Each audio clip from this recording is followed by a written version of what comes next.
박정희 대통령 아시죠? 네, 박정희 대통령이 어린 시절에 구미에 있는 상목교회라는 교회를 다녔습니다. 어린이 시절에 이제 상목교회를 다녔는데 이제 나중에 박정희 어린이가 이제 어린이 되어서 대통령이 되었을 때에 이제 그 구미 상목교회에서 1967년도에 교회를 이제 새롭게 건축하기로 했습니다. 총 건축비가 얼마냐? 380만 원입니다.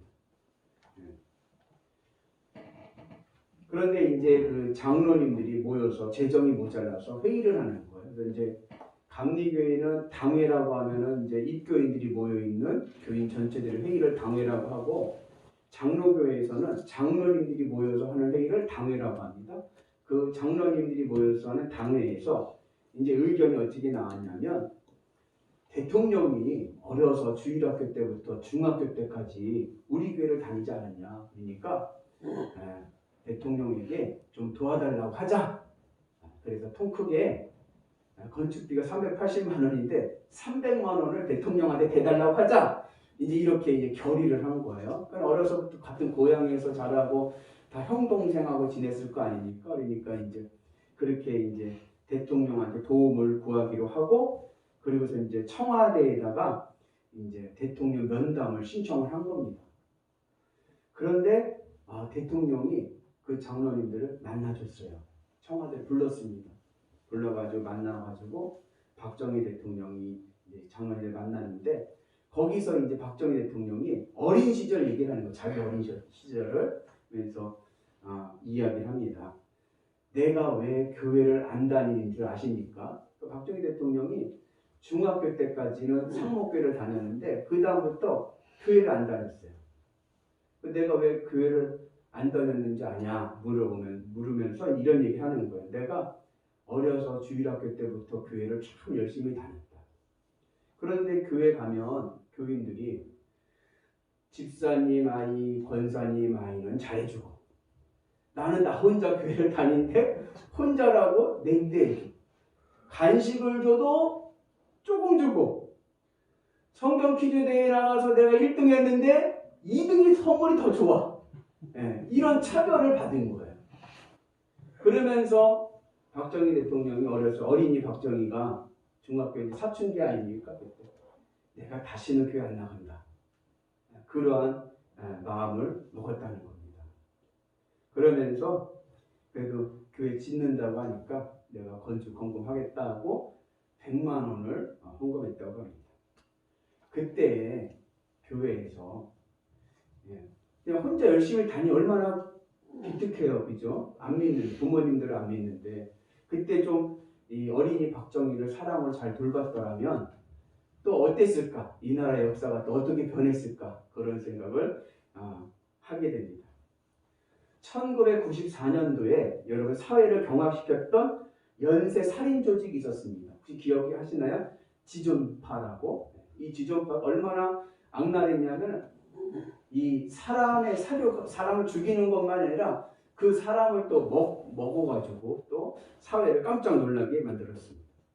그 지존파 조직원들 다 잡혀서 다 사형장의 이슬로 사라졌는데, 그 지존파의 두목인 김기환이 마지막 사형장에서 마지막 남긴 말이 이런 말을 남겼습니다.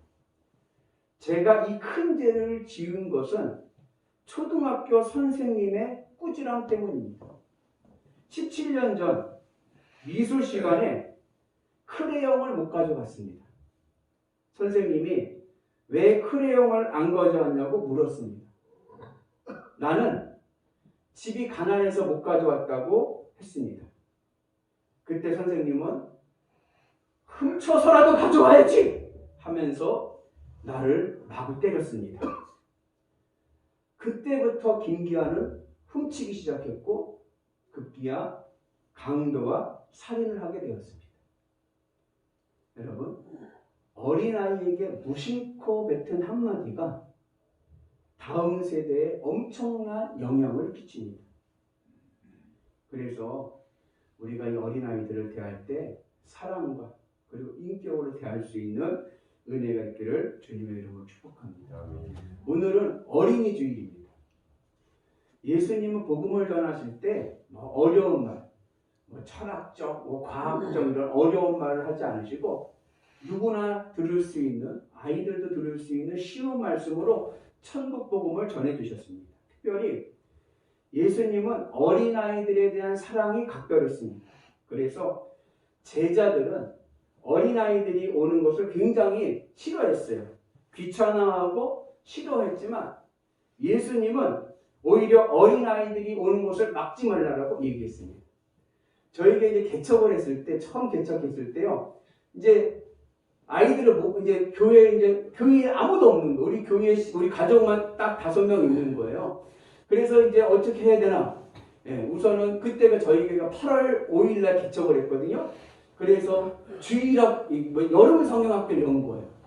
여름 성경학교 열어가지고 막 부채가지고 전도하고 막 그래가지고 요 태풍 아파트 여기 애들 군인 애들 해가지고 아이들을 싹 모아가지고 여름 성경학교를 20명이 모여서 여름 성경학교를 했어요. 이제 그 아이들이 이제 해가지고 한동안 이제 주일학교가 잘 됐어요. 그 주일학교하고 이제 엄마들, 아이들이 젊은 엄마들도 오고 막 그러잖아요. 같이 있었는데, 그때 이제 주일학교 예배를 오전 9시 예배 드리고, 11시 어른 예배 드리면 아이들은 어떻게 해요? 아이들은 위에 있거나 있는 거예요. 근데 여기가 위험하고 그러잖아요. 그런데 예배 때 되면 애들이 엄마 하고 와갖고 막 예배 시간에 막 뛰어다니고 막 돌아다니고 막 산만하고 정신없고 저도 막 설교하다가 애들 하는 거 이렇게 쳐다보다가 그 설교 펜도 놓치고 그랬었거든요. 근데 지금은 그때가 더 그리운 거예요. 지금은 주일학교가 모이지가 않잖아요. 그래서 이거 많이 줄어들고 그래서 그때가 참 아쉽고 그립다. 그때는요, 어떻게 하면 이 아이들이 조금 저기 할까, 막, 애들이 막 돌아다니고, 막, 여기서 막 뛰어다니고, 막 소리 지르고, 막, 강대상 올라오고, 내려오고, 막 그랬어요. 예배 설교하는데.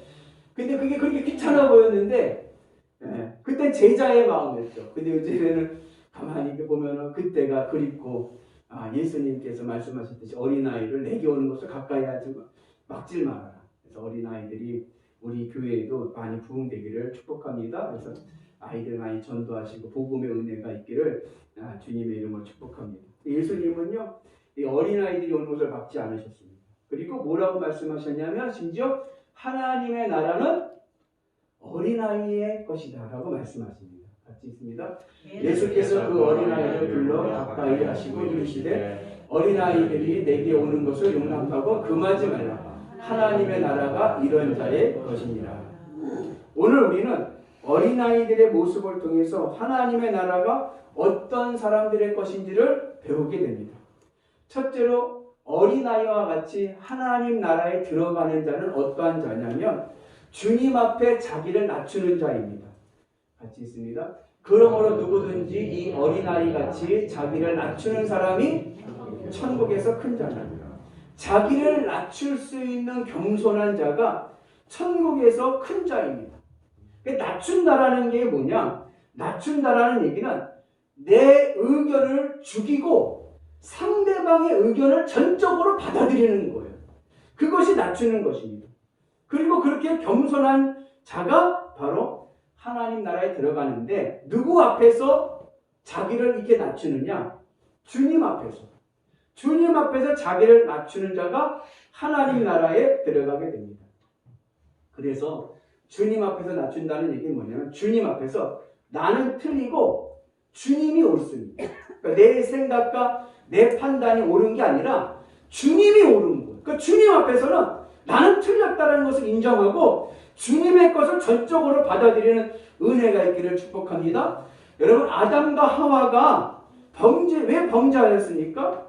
아담과 하와가 하나님 앞에서 낮추는 자가 되지 않고 하나님같이 되고자 하는 교만 때문에 결국에는 범죄하게 되었습니다. 그러나 성령님은 우리에게 교만을 버리고 겸손함을 심어주십니다. 겸손한 신앙은 주님과 항상 주님이 나와 함께 하심을 믿고 의지하는 신앙이고 늘 주님이 나와 함께 하심을 믿고 의지하기에 그의 신앙은 행복한 신앙이 됩니다. 우리 같이 있습니다. 교만이 오면 욕도 오거니와 겸손한 자에게는 지혜가 있느니라. 하나님께서는요 교만한 자에게요 지혜를 주십니다. 우리의 삶이 지혜로워야 잘 살 수 있습니다. 그리고 하나님의 영이 임하시면 우리는 깨닫게 되고 지혜롭게 될 줄로 믿습니다. 그래서 지혜는 겸손한 자에게 주시는 하나님의 선물입니다. 교만한 사람은요, 자기 방법과 자기 생각을 앞세웁니다.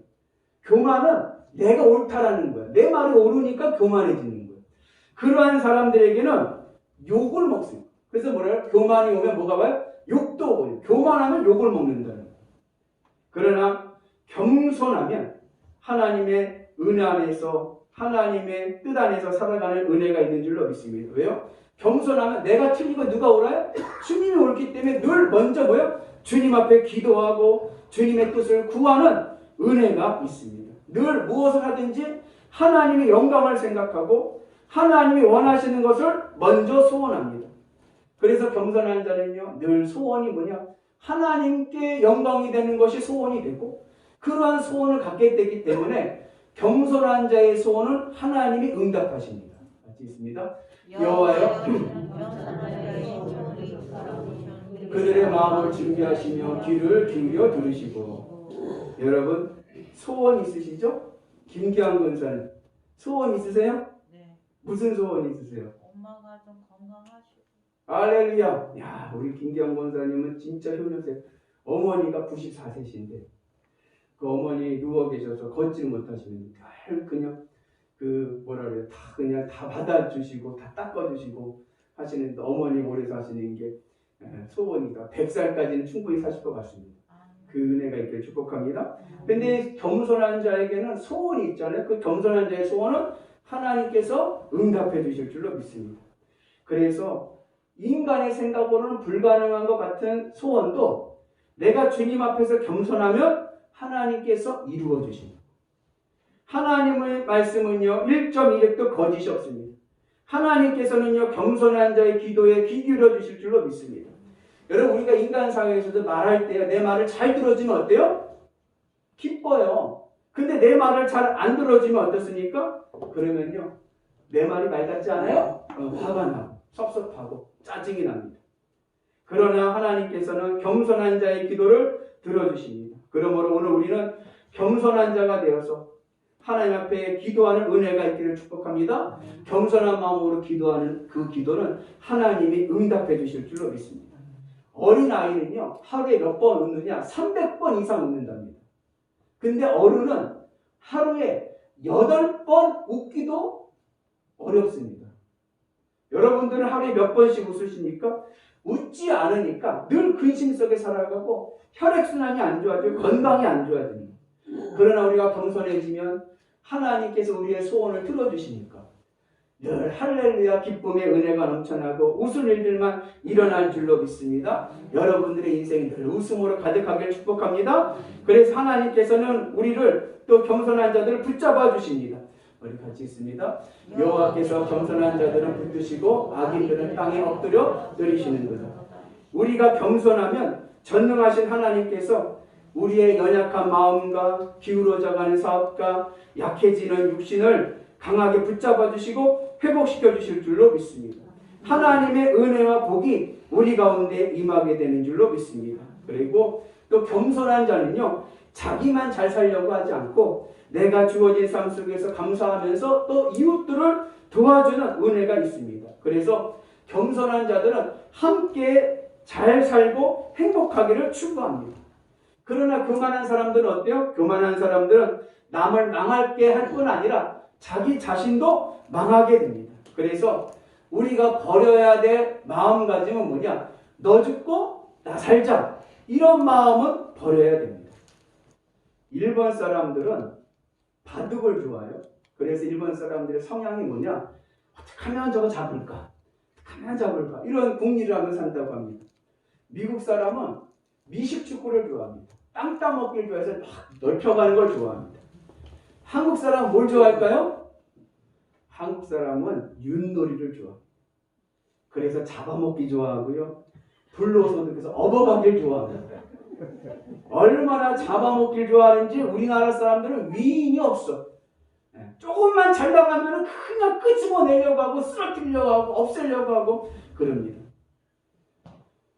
그러나 이제 우리는 겸손한 마음을 가지시고 여러분 서로를 붙잡아주고 높여주고 존중해주고 함께하는 은혜가 있기를 주의 이름으로 축복합니다. 그러면 우리 모두가 다 함께 잘 살 수 있는 은혜가 있는 줄로 믿습니다. 그래서 남 잡아먹기를 하지 마시고 이제는 존중해주고 축복해주는 은혜가 있기를 축복합니다. 우리 옆분한테 한번 인사하겠습니다. 저 때문에 집사님이 행복하기를 원합니다. 하나님의 은 안에서 우리가 행복한 믿음의 성도들 되기를 축복합니다. 그리고 겸손한 자는에게는요 기쁨이 충만합니다. 같이 있습니다. 겸손한 자에게 여호와로 말미암아 기쁨이 더하겠고 겸손한 자에게는요 기쁨이 충만합니다. 여러분 우리가 이 세상을 막 살아가는데 궁극적으로 우리가 열심히 막 살아가는 이유는 왜 그래요? 행복하기 위해서입니다. 근데 그 행복의 근간이 되는 감정이 뭡니까? 기쁨입니다. 기쁘기 위해서 살아요. 기쁘면 행복한 거예요.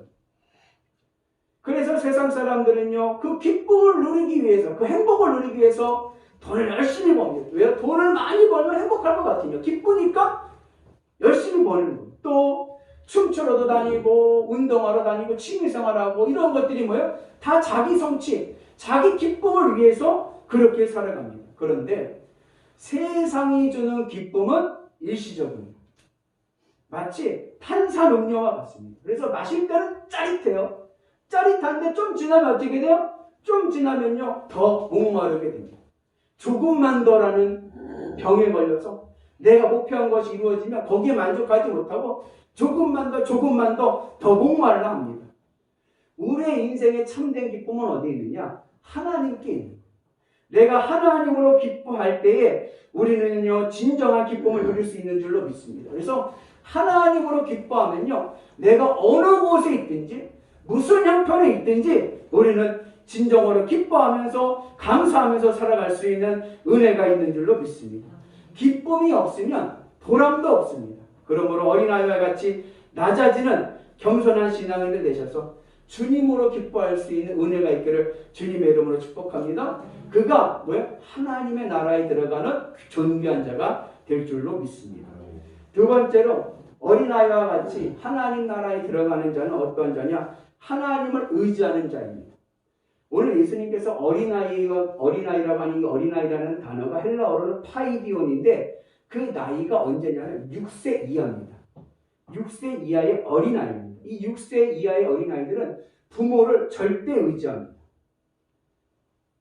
우리 소원이가 여기 있는데 소원이가 5살 때요 감기에 걸려가지고 여기 전국에 온내과라고 있어요. 온내과에 가서 진료를 보고 그 처방전을 받아서 온내과 앞에 있는 약국에 갔습니다. 약국에 가가지고 제가 이 소원이를 이제 의자에 앉혀놓고 약 기다리는 거죠. 앉혀놓고 제가 조금 물 한 잔 마시려 정수기 가서 물을 이렇게 봤는데 소원이가 벌떡 일었더니 저한테 아빠 하고 막 달려오는 거예요. 그래서 제가 이제 그래서 받아줬으면 되는데 순간 이놈이 어떻게 하나 보려고 피했어요. 달려오는 걸. 근데 얘는 제가 피하는 걸 보지 못하고 온몸을 날리더라고. 네. 제가 받아줄 줄 아는 거죠. 네. 온몸을 날리는데 제가 피했잖아요. 피해가지고 그냥 팍 자빠졌는데 얼굴이 그냥 땅에 탁 터져서 그때부터 얼굴이 이렇게 됐어요. 입술이 터져가지고요 피가 줄줄줄줄 나고 막 우는 거예요.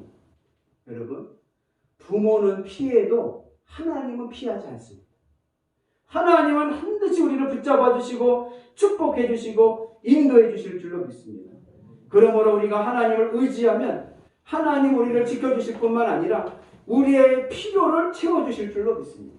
어린 아기들 있잖아요. 걔네들은 뭘 해서 부모의 기쁨이 되는 게 아니에요. 그 존재만으로 부모의 기쁨이 됩니다. 아기가 움직이지도 못하고 똥오줌을 싸도 그 자체가 그 존재만으로 부모는 기쁩니다. 마찬가지로 우리가 무엇을 해서 하나님이 기쁘신 것이 아니라 내가 예수님을 믿는 것만으로도 하나님께서 우리를 기뻐하시고 우리를 지켜주실 줄로 믿습니다. 그래서 우리가 전적으로 주님만을 의지하고 주님과 함께 나갈 때 하나님께서 우리에게 복을 주십니다. 같이 있습니다. 삶과 말씀에 주의하는 자는 좋은 것을 얻나니 여호와를 의지하는 자를 복이 있느니라. 하나님을 의지하면 복을 받습니다. 그러므로 우리가 하나님을 절대 의지하면 하나님이 주시는 복을 받고 우리도 이 세상에서 하나님의 은혜로 복덩어리가 될 줄로 믿습니다. 그러니까 자석의 원리 아시죠? 자석이 있어요. 자석이 새가 붙여져 있고 새가 오래 붙어 있으면 이 새도 자석이 됩니다. 마찬가지로 복의 근원이신 하나님께 우리가 붙어서 하나님만 의지하고 살아가게 되면 그 하나님의 복의 은혜가 내 삶 가운데 임하게 돼서 우리도 뭐가 돼요? 복덩어리가 됩니다. 복덩어리가 돼서 나를 통해서 나와 함께한 이들에게도 하나님의 은혜와 복이 흘러갈 줄로 믿습니다. 할렐루야! 우리가 주님의 은혜 안에서 복덩어리가 되시는 은혜가 있기를 축복합니다. 그리고 하나님을 의지하는 자는요 풍요롭게 됩니다. 같이 있습니다. 욕심이 많은 자는 다툼이 일거니와 여호와를 의지하는 자는 풍족하게 되느니라. 하나님은요 구두쇠가 아닙니다. 하나님은요 째째하지 않습니다. 하나님께서는요 넘치는 복을 주시고요 풍요로움도 충만하게 주실 줄로 믿습니다. 위대하신 하나님, 전능하신 하나님께서 우리의 믿음의 분량대로 우리에게 복을 주시고 내가 주님을 의지하시는 만큼 누르고 흔들어 넘치는 은혜를 허락하여 주실 줄로 믿습니다. 그래서 우리가 믿음으로 주님 앞에 온전히 나갈 때 하나님께서 우리에게 풍성한 복을 주시고 행복한 삶을 허락하실 줄로 믿습니다. 그리고 하나님을 의지하는 자는 하나님이 안전하게 하십니다. 같이 있습니다. 사람을 두려워하면 올무에 걸리게 되거니와 여호와를 의지하는 자는 안전합니다. 하나님을 의지하면 안전합니다. 그래서 여러분 세상살이로 근심하거나 두려워하지 말고요. 전능하신 하나님을 의지하면 하나님께서 우리를 지켜주시고 안전하게 하실 줄로 믿습니다. 내 모든 것 누구에게 맡겨야 돼요? 하나님께 맡기고 살면 하나님께서 우리를 안전하게 하실 줄로 믿습니다. 그래서 어떠한 고난이 와도 우리 누구만 의지해야 돼요? 하나님만 의지하고 나가는 은혜가 있기를 축복합니다. 같이 있습니다. 너희 중에 여호와를 경외하며 그의 종의 목소리를 청정하는 자가 누구냐? 흑암 중에 행하여 빛이 없을지라도 여호와의 이름을 의뢰하며 자기 하나님께 의지할지어다. 오늘 우리의 인생이 흑암 중에 있을지라도 우리는 누구를 의지해야 돼요? 하나님만을 의지하는 은혜가 있기를 축복합니다. 희망도 없고 기대도 없고 절망만 있다 할지라도 하나님을 의지하면 문제의 해결자 되시는 하나님께서 우리의 문제를 해결해 주시고 우리를 풍성하게 하시고 복의 은혜로 인도하실 줄로 믿습니다. 그래서 어린아이와 같이 몇 프로? 100% 하나님만을 의지하고 나가면 하나님께서 우리의 삶을 복되게 천국의 은혜로 세워주실 줄로 믿습니다. 세 번째, 어린아이와 같은 신앙은 순진하고 온유합니다. 어린아이는 순진하고 온유합니다. 순진하다는 얘기는 뭐냐? 의심하지 않고 있는 그대로 받아들인다는 겁니다. 어린아이는 부모를 의심하지 않습니다. 부모가 말하는 그대로 따릅니다. 믿음은 순진해야 됩니다. 아무런 이해관계 없이 하나님만을 믿고 하나님만으로 행복해야 됩니다. 그래서 우리의 신앙은 머리 굴리는 신앙이 아니라 순진하게 말씀 그대로 하나님만을 믿고 의지하는 은혜가 있기를 축복합니다. 하나님의 말씀이면 아멘으로 받아들일 수 있는 은혜가 있기를 축복합니다. 그리고 이 순진한 믿음은 온유합니다. 온유한 믿음에는 하나님의 복이 임하게 될 줄로 믿습니다. 온유하다는 것이 말랑말랑하고 따뜻하다는 것. 여러분들의 마음이 말랑말랑하고 따뜻한 믿음의 성도들 되기를 축복합니다. 그가 하늘의 복을 받습니다. 같이 있습니다. 온유한 자는 복이 있나니 그들이 땅을 기업으로 받을 것이며 이 사람 모세는 온유함이 진면의 모든 사람보다 더하더라. 지도자 모세는 온유했습니다. 온유한 자는 마음이 부드럽다는 겁니다. 마음이 부드럽고 말랑말랑해서 하나님께 그냥 딱 달라붙습니다. 그래서 하나님은요 온유한 자에게요 영권, 인권, 물권을 맡기십니다. 그래서 예수님께서 말씀하시고 있어요. 온유한 자는 그들은 땅을 기업으로 받을 것이라 말씀하십니다.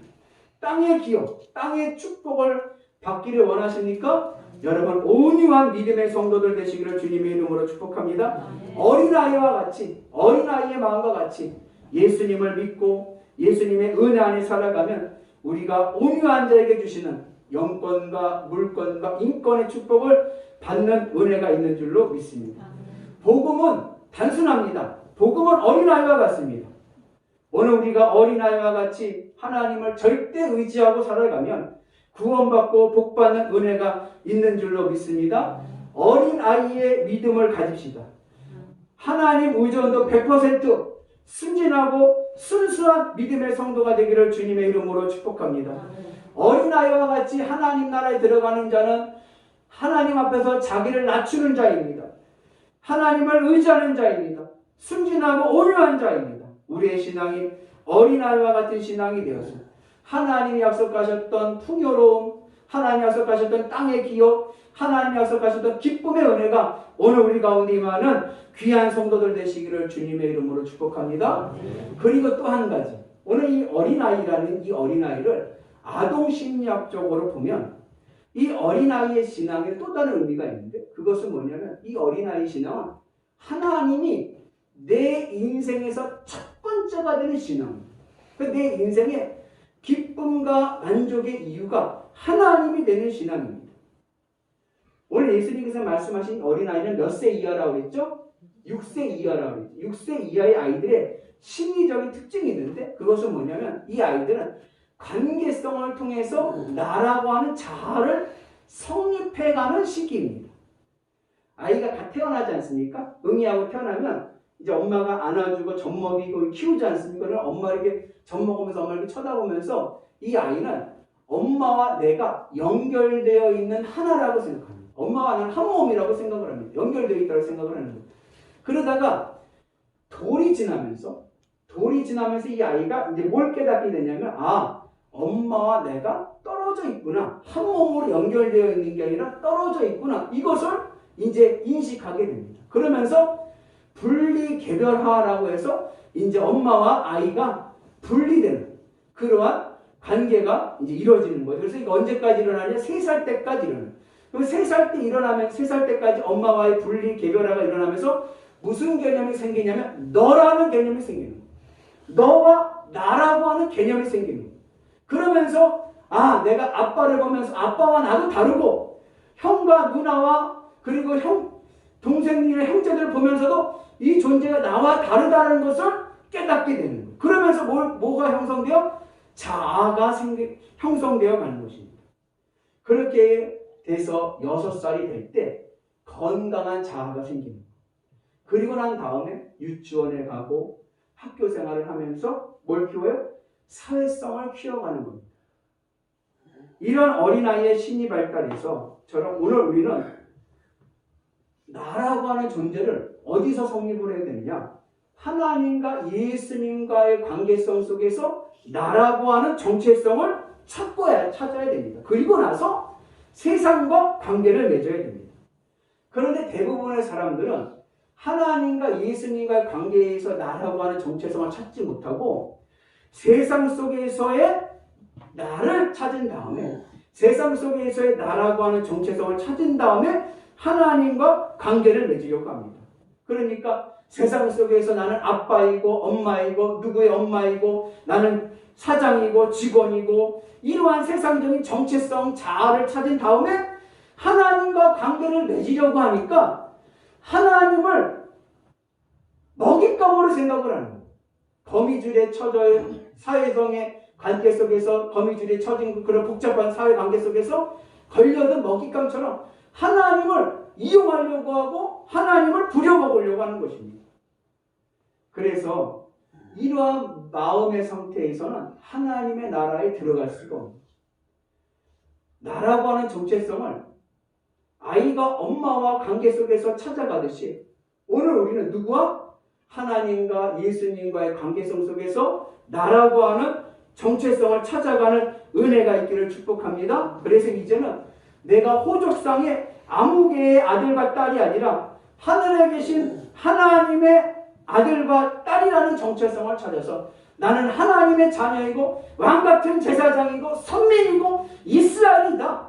하나님의 구원받은 백성이다. 이러한 관계가 형성된 가운데 나의 정체성이 회복된 다음에, 그리고 난 다음에 세상 속에 있는 것들과 관계하며 나가는 은혜가 있기를 축복합니다. 그렇게 될 때에 하나님께서 내가 관계하는 세상적인 것들에게 지켜주시고 복되게 하시고 형통하게 하시는 은혜가 있는 줄로 믿습니다. 그러면 어떻게 해야 우리가 이 내 삶의 관계성 속에서 하나님이 첫 번째 나와의 관계성에서의 그 관계를 맺으며 살아갈 수 있는가? 이게요, 인간의 힘으로는 되질 않아요. 그래서 예수님께서 뭐라고 말씀하셨냐면 하나님은 하실 수 있다. 27절에 말씀합니다. 이게 무슨 얘기냐? 오늘 말씀의 내용이 어린아이에 대한 신앙을 얘기하는데 무슨 이야기가 나오냐면 이어진 얘기가 부자 청년 이야기가 나옵니다. 부자 청년 예수님 앞에 나와서 영생에 관해서 물으실 때에 예수님께서 뭐라고 그래요? 네 재산 다 팔고 나눠주고 나를 따르라 했습니다. 그때 그 청년이 어떻게 합니까? 근심하면서 들어갑니다. 그때 제자들이 하는 말이 뭐예요? 이렇게 되면 누가 믿을 수 있는 자가 누구 있느냐? 그때 예수님께서 하신 말씀에 사람으로는 안 되지만 하나님은 하실 수 있다. 내가 이 세상에 있는 관계들, 복잡한 관계들, 내가 더 아끼고 사랑하는 것들이 많이 있는데 이것들보다 어떻게 내가 하나님을 더 사랑할 수 있느냐? 내 힘으로는 되는 게 아니라 하나님이 하셔야 되는 거예요. 그럼 하나님이 하신 일이 무엇입니까? 그게 바로 예수님의 십자가의 사건. 내 마음이 주님의 십자가에 연합하여서 내 마음이 죽지 않으면 하나님과 나와의 관계성 속에서 이루어지는 정체성은 세워질 수가 없습니다. 그래서 내가 하나님의 나라를 받아들이는 어린아이와 같은 신앙이 되기 위해서는 먼저 주님의 십자가에서 내 마음이 죽어야 됩니다. 그래서 죽는다는 거 뭐예요? 내가 그동안은 세상 것으로 기쁘고 만족하려고 했던 그 마음을 기쁨의 이유가 세상 것이었던 것을 주님의 십자가에서 죽고 부활 승천하신 예수님과 함께 내 마음의 동성이 하나님께를 향해서 이제 나의 기쁨의 이유는 하나님이 됩니다. 하나님으로 기쁘고 만족하면서 하나님과의 관계성 속에서 나를 회복할 때, 나의 정체성을 회복할 때에 하나님께서 우리에게 가지고 있는 모든 것들을 복되게 하시고 행복하게 하실 줄로 믿습니다. 그래서 29절 30절에 보면 뭐라고 말씀하시냐면 예수님께서 집이나 부모나 형제나 자녀를 버린 자는 현세에 여러 배를 받는다 말씀하십니다. 집이 뭡니까? 물질이죠. 물질과 부모와 형제와 자녀보다도 하나님을 더 사랑하는 자, 그가 축복의 사람들 될 줄로 믿습니다. 그리고 내 마음에서 그것들을 끊어낼 때에 그것들은 누가 지켜주셔요? 그것들은 하나님이 지켜주시고 인도해 주시고 복되게 하실 줄로 믿습니다. 하나님과의 관계가 여러분의 삶 가운데 하나로 이루어질 수 있는 은혜가 있기를 주님의 이름으로 축복합니다. 제가 신학교 갈 때 저는 원래 신학교를 갈 생각이 없었어요. 고등학교 진학하고 고2 갈 때 문과, 이과를 나누지 않습니까? 저는 이과를 갔어요. 이과 가서 공대 같은 데 나와가지고 직장생활하고 저희 부모님들도 이렇게 신앙생활을 이렇게 열심히 하시던 분들이 아니기 때문에 그냥 좋은 직장 얻어서 돈 많이 버는 그런 거를 원하셨어요. 그랬는데 고2에서 이제 고3 올라가는 그 겨울방학 때 저희 사촌 형이 이제 신학교 간다고 그랬을 때 저희 사촌 형과 같이 기도원에 가서 기도하러 다녔어요. 산기도를 다니는 거죠. 근데 인천에 희망촌이라는 곳이 있습니다. 희망촌은 뭐냐면 판자촌인 거예요. 그 판자촌에 세워진 교회가 있어요. 희망교회라고. 근데 그 교회에서 세운 기도원이 희망 철마산이라는 곳에 기도원을 세웠는데 그 기도원에 가서 이제 기도를 하는 거예요. 우리 형하고 같이 기도하는데 그때 그 목사님이 그 영권이 좀 있었어요. 그래서 이렇게 교인들 얘기하면은 마치 막 내 형편을 다 아는 거예요. 내 형편을 다 아시고 그리고 신앙적인 공론을 해주시는 거예요. 그래서 제가 목사님하고 이제 상담을 하는데 목사님이 저희 형편을 말씀하는데 너무나도 정확한 거예요. 내가 가지고 있는 우리 집안의 형편들 뭐 이런 얘기하는데 그런 얘기를 목사님이 막 하시면서 그 다음에 마지막에 하신 말씀이 뭐냐면 걱정하지 마라. 하나님이 너를 사랑하신다. 그 말씀 한마디에 제가 꼭 꼬라진 거예요. 하나님이 나를 사랑하신다. 그 말이 그 전까지는 그냥 성경에서도 보고 주변에서 듣고 목사님 설교 들을 때도 그냥 그렇게 그런가 보다 그랬는데 그 말씀이 내 마음에 그냥 내 마음을 꽂혀들어 버리는 거예요. 하나님이 나를 사랑하신다. 그러면서 하나님과 나와의 관계가 비로소 세워진 거예요. 그때 내가 이 정체성이 세워지는 거예요. 나는 누구의 아들이 아니라 하나님의 자녀구나. 하나님 나를 사랑하셔서 나를 위해 십자가에 죽으셨구나. 그 정체성을 회복하면서 그럼 나는 뭘 하지? 나는 주님을 위해서 뭘 할 수 있을까? 내가 할 수 있는 것이 무엇일까? 그러다가 생각한 게 내 인생을 바치자. 그래가지고 신학교를 갔어요. 신학교 갔더니 야, 니네 아버지 무엇이니? 뭐 물어보잖아요. 우리 아버지는 성도님이고 우리 엄마는 집사인데 이번에 집사 됐어요. 얘기하면 안 되라는 말이 뭐냐면 야, 너는 맨 땅 해야 되겠구나. 신학교라는 거 몰랐어요. 목회라는 거 몰랐어요. 근데 이거는 목회는 이게 또 인간관계 맥이 또 중요한데 아무것도 없으니까. 그래도 할 수 있어요? 그냥 열심히 한 거죠. 하나님께서 축복하셔서 나머지 모든 일들은 하나님 움직이시고 죄송한데 이런 말이에요. 우리 사촌 형은요. 다니다가 그만뒀어요. 신학을 그만하고 다시 수능 봐가지고 지금은 초등학교 교사를 하고 있어요. 그때 저는 그런 걸 생각할 수가 없어요. 하나님 나를 사랑하시니까. 내 인생을 하나님께 걸었으니까. 끝까지 가야죠.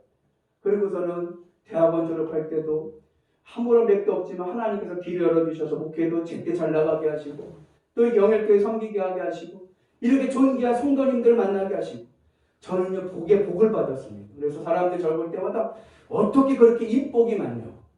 좋은 사람들만 만난다. 그게 바로 뭐예요? 하나님의 복인 줄로 믿습니다. 하나님과의 관계성을 회복하는 은혜가 있기를 축복합니다. 하나님과 나와의 관계성.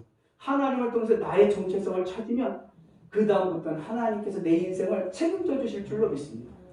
어린아이와 같은 신앙인들 되시기를 주님의 이름으로 축복합니다. 하나님 내 인생의 기쁨의 이유가 되는 은혜가 있기를 축복합니다. 하나님 어린아이와 같이 자기를 낮추는 신앙인들 되시기를 축복합니다. 어떠한 일이 있어도 주님 말을 의지하며 나가는 믿음의 성도들 되시기를 축복합니다. 순진하고 그리고 온유한 믿음을 가지셔서 성도 간에 화목하고 사랑을 나누는 위대한 성도들 되셔서 하나님이 주시는 땅의 축복, 땅의 기업을 받는 위대한 성도들 되시기를 주님의 이름으로 축복합니다.